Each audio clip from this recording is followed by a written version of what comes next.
মনে করলে করবে একটা বিএনপিকে ধমক দেয়, বিএনপির মহাসচিব বক্তব্যকে বিকৃত করে ধমক দিয়ে কথা বলে, সারা আহমেদকে ধমক দিয়ে কথা বলে, আমাদের নেতা শহীদ রাষ্ট্র জিয়া রহমানকে নিয়ে সমালোচনা করে।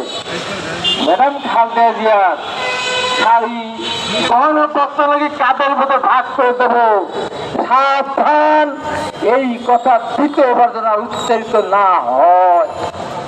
এত বড় সাহস! বেগম খালেদা জিয়ার শাড়ি গহনা নাকি ভাগ করে কোন এনসিপির কোন নেতার বউকে নাকি দিয়ে দিবে? বলেন তো, এরা 32 নম্বর ভেঙেছে। ওরা মনে মনে ভাবে জিয়া রহমানের মাজারও আমরা ভেঙে দেব। আওয়ামী লীগকে বিতাড়িত করেছে, বিএনপিকে বিতাড়িত করব। আরে দুঃস্বপ্ন!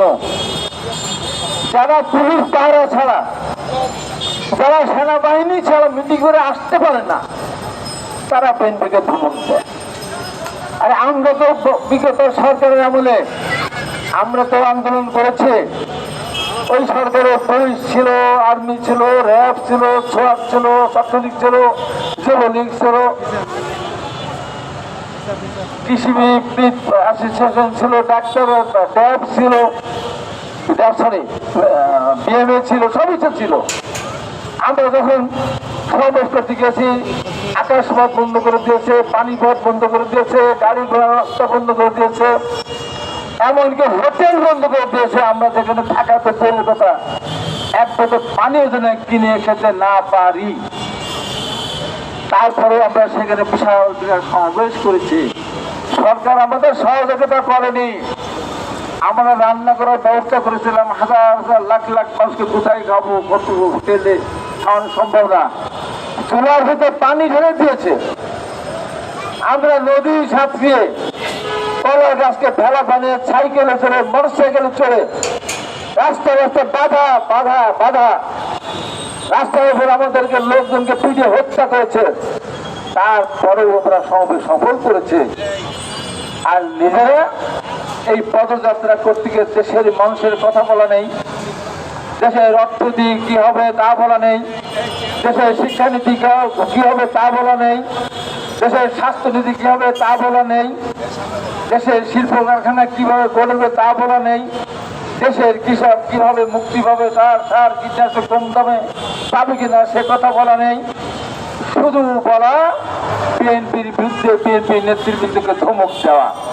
আর তার জন্য এই সরকার পুলিশ শেষ পর্যন্ত সেনাবাহিনী দিয়ে পাহারা দিয়ে এবং স্কুল বন্ধ করে দিয়ে পুলিশ সদস্য বা নিরাপত্তা রক্ষী যারা, তাদেরকে থাকার জায়গার ব্যবস্থা করে দিয়ে তাদেরকে মিটিং সমাবেশ করার সুযোগ করে দিচ্ছেন।